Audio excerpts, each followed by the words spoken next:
So this guy gets sued by his business rival. So then he hires a hitman to take the guy out, and that is where it all goes wrong. Now the guy's name is Tan, and Tan is a big-time real estate developer in China. He's a serious businessman.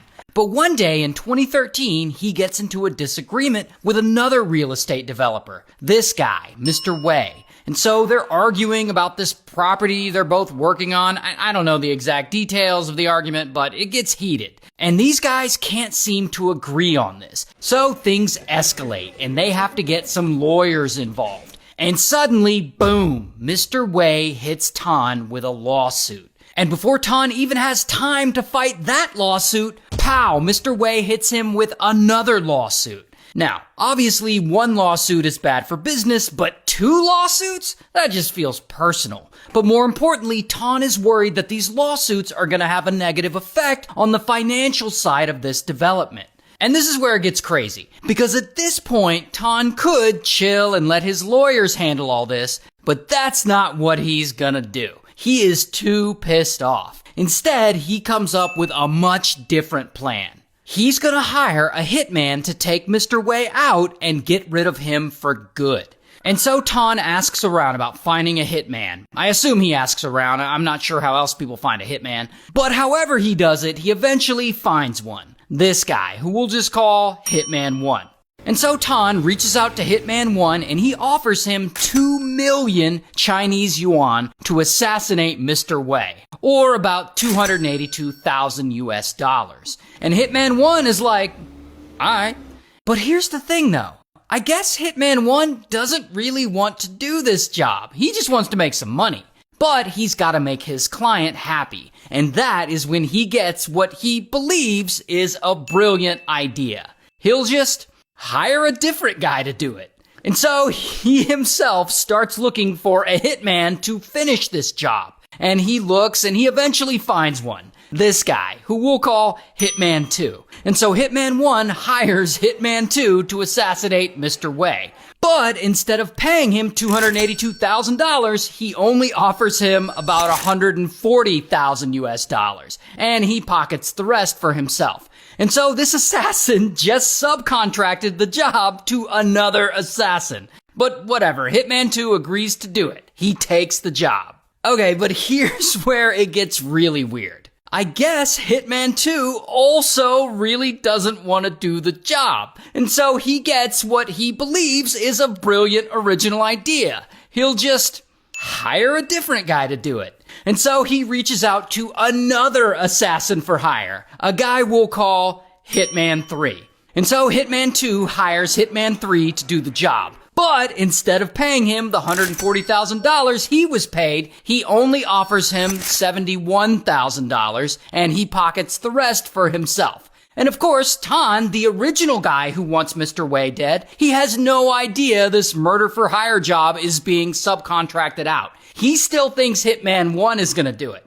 Regardless, Hitman 3 has now taken over the job. But he doesn't really want to do the job either. So he gets what he believes is a brilliant original idea. He'll just hire a different guy to do it. So he contacts a fourth assassin for hire. This guy, who we'll call Hitman 4. And so Hitman 3 hires Hitman 4 to do the job. But this time he doesn't take much money for himself. He actually pays him nearly all of what he was paid, about $70,000. And while this subcontracting of hitmen keeps going, I'm sure Tan is chilling somewhere thinking, what the fuck is going on? Why is Mr. Wei still alive? Because at this point, this assassination plot has been going on for like 6 months. So bro has gotta be getting impatient. But whatever, Hitman 4 has taken the job and he's gonna, nope. He decides he really doesn't want to do it either. And so he gets what he believes is a brilliant original idea.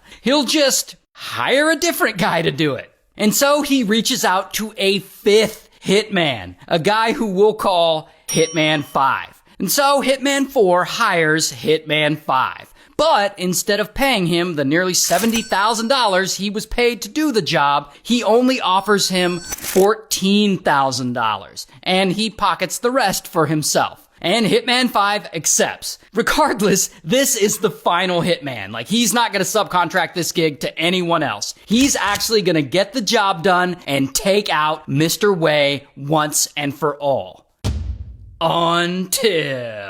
Until he decides he doesn't really want to do it either. And so he gets what he believes is a brilliant original idea. And to be fair, this idea is different from the idea all the other hitmen had. See, to me, the price of $14,000 to take someone out seems pretty low and definitely not worth the risk of getting caught. But it's still $14,000, and Hitman 5 still really wants this money. And so Hitman 5 reaches out directly to Mr. Wei. And I don't know what story he gives him, but Mr. Wei agrees to meet up with him at a local cafe. And so they meet up, and Hitman 5 explains the whole predicament to him. And he's like, hey, I'm not going to assassinate you, but what if we pretended that I did? And Mr. Wei's like, what the f*** is going on? And so Hitman 5 explains to him that he'll tie him up, all bound and gagged, to make it look like he was kidnapped. And from there, he'll have to pretend to be unalived. And Hitman 5 will then take pictures of him, and then he'll give those pictures to the guy who hired him, pretending that the job is done. Then he'll get paid the $14,000 he wants. After he gets paid, he'll then go report the whole thing to the police, and basically just snitch on everyone. And Mr. Wei hears this bizarre plan, and he's like, how the? Now, I'm not sure why Mr. Wei can't just go directly to the police himself, but he doesn't. Whatever. And so anyway, boom, they put this new plan into motion. And they tie up Mr. Wei, and he pretends to be dead, while Hitman 5 takes a photo. Hitman 5 then gives that photo to Hitman 4, the guy who hired him. And he's like, the job is done! And Hitman 4 pays him. Hitman 4 then gives that photo to Hitman 3, and he's like, the job is done! And Hitman 3 pays him. Hitman 3 then gives that photo to Hitman 2, and he's like, the job is done! And Hitman 2 pays him. Hitman 2 then gives that photo to Hitman 1, and he's like, the job is done! And Hitman 1 pays him. Hitman 1 then takes that photo back to Tan, and he's like, the job is done. And I'm sure Tan is like, woohoo! But here's the thing.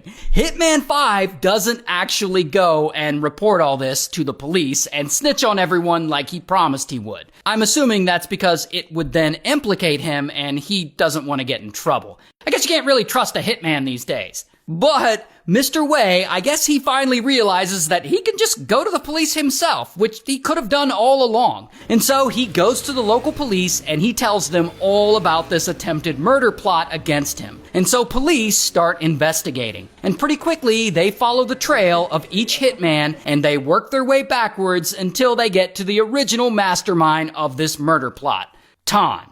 And so, bam, police go and they arrest Tan. Also, bam, they arrest all 5 hitmen. And I don't have a mugshot. They don't really release mugshots in China, but I do have a photo of all 5 of them in custody. 1, 2, 3, 4, and 5. And eventually, they all get convicted, and Tan gets 5 years in prison, while the others receive prison sentences between 2 to 4 years.